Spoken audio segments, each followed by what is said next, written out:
With the previous video, we saw how economics intersected with imperialism.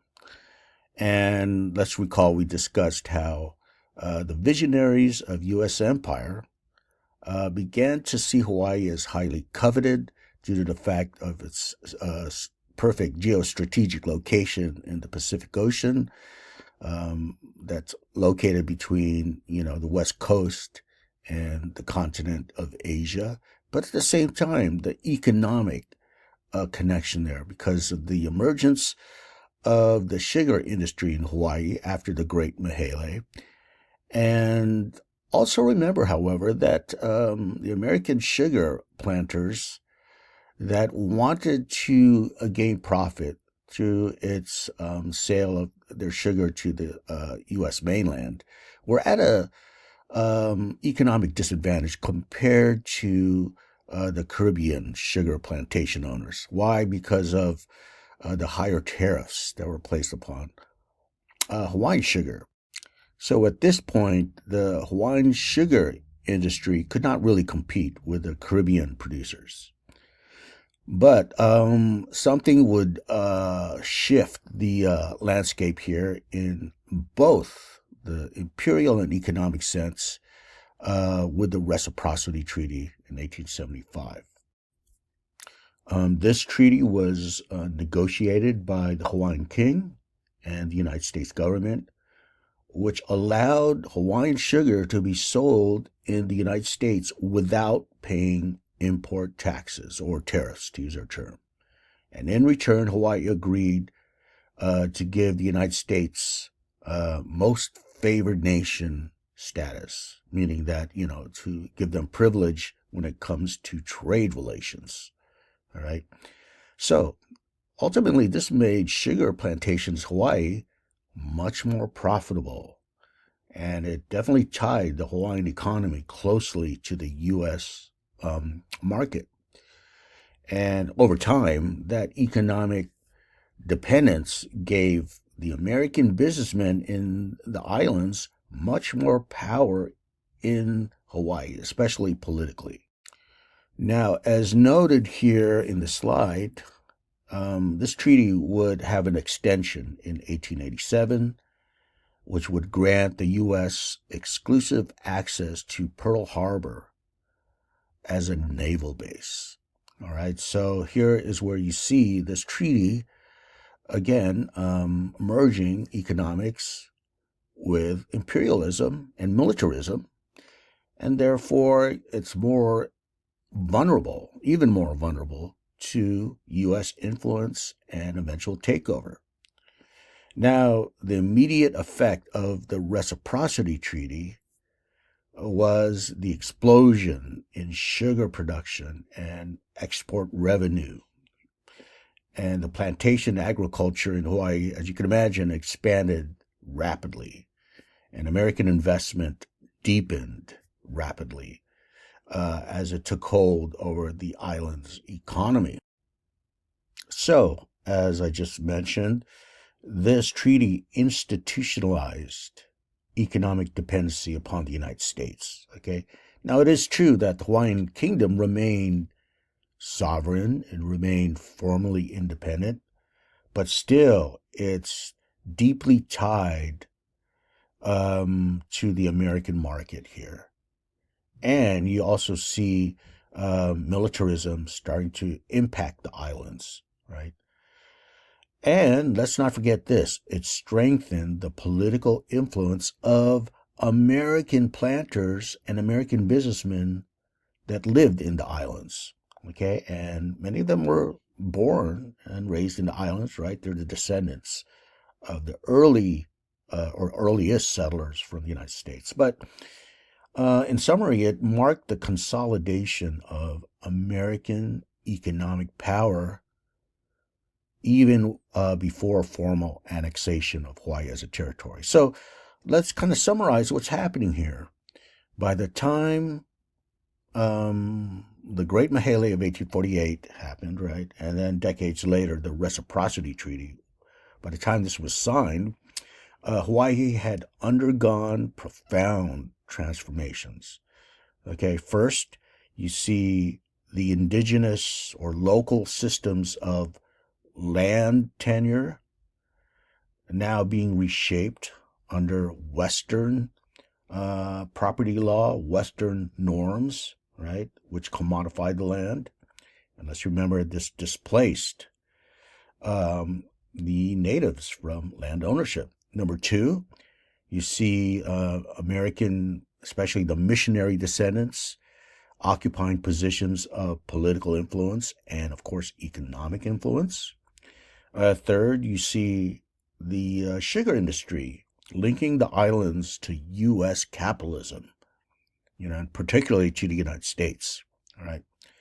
And fourth is militarism. The strategic interest in Pearl Harbor signaled the growing importance of Hawaii within the American imperial vision and their imperial strategy and calculations.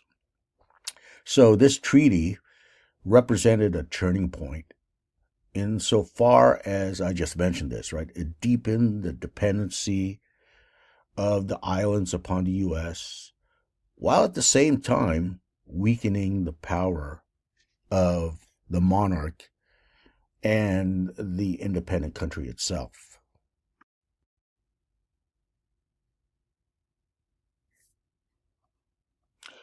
Okay, so the preceding events that we just narrated would lead to the inevitable turn whereby the islands of Hawaii would be taken over by the United States and annexed as territory. And of course, that means that the monarch would be overthrown by the United States. Okay. And this leads us to the first in this critical turn of events. And that's the so-called Bayonet Constitution that happened in 1887. And here's where you see American economic interests by Americans, of course, in the islands itself, challenging the monarchy. So, again, by the 1880s, American and also some other European planters and businessmen wielded immense influence in Hawaiian politics. But this wasn't enough for the Westerners, and this would indeed lead to the Bayonet Constitution. And the Constitution, the Bayonet Constitution as it was called, was forced on King Kalakaua. I hope I pronounced that correctly. It was forced upon him by a group of mostly American and European planters, the planter class, so to speak, and of course, businessmen. Now, what's the background here? As we know, by the 1880s, these elites had gained enormous economic power, as I just mentioned, especially because of their sugar exports enabled through the 1875 Reciprocity Treaty. But by the 1880s, you see new U.S. tariff policies that were implemented upon the Hawaiian sugar industry. It basically threatened their profits. The Americans in the island, right? The planter class, to use my term. What happens here? Well, the U.S. basically dropped tariffs on all foreign sugar imports, not just Hawaiian sugar. It dropped imports on the Caribbean, on other sugar producing areas in the world that had a trade relation with the U.S. at the time. So again, they're facing competition, they being, of course, Hawaiian planters, because of the elimination of tariffs. And they blamed the sugar plantation owners and the businessmen, blamed the monarchy, blamed the king for instability that led to this. And they pushed for greater political control in the Hawaiians. Okay, so they basically coerced the king into signing a new constitution at gunpoint. Okay, they were backed by an armed militia, as seen here in this slide here, right? These slides. By the way, this is the king Kalakaua, and this guy here is one of the leaders of that planter class. His name is Sanford Dole, and if you If you're unfamiliar with dole, well, you've heard of, dole fruits, specifically bananas, right? And, that's where the name comes from. All right. So, this is the Bayonet Constitution again, named after the fact that, or called so after the fact that it was forced on him at gunpoint.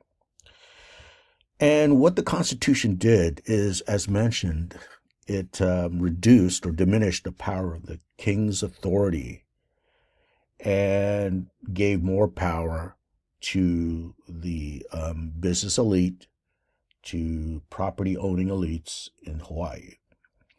And secondly, as mentioned, it imposed voting restrictions upon Native Hawaiians and Asian residents. And these Asian residents, who were they? Well, you see the influx of Asian laborers from China, but especially from Hawaii and eventually from the Philippines to work on the sugar plantations. And we'll discuss that shortly. But the Asian population that was starting to arrive in Hawaii, well, they were disenfranchised. And they did this by imposing property qualifications. That is to say, if you didn't own land, well, you're disenfranchised and you're denied the vote. Okay, so you can see how this empowers the wealthy residents politically, and how it denies political power to Native Hawaiians and the numbers of Asians coming in. So this is not a constitutional reform here. Okay, it's coercion. It's a power grab, really, by the American businessmen. It's a political transformation that occurred under the threat of force, under the threat of, the bayonet, so to speak, right? Now, the monarchy survived, but sovereignty of the islands was rendered practically ineffectual after this point.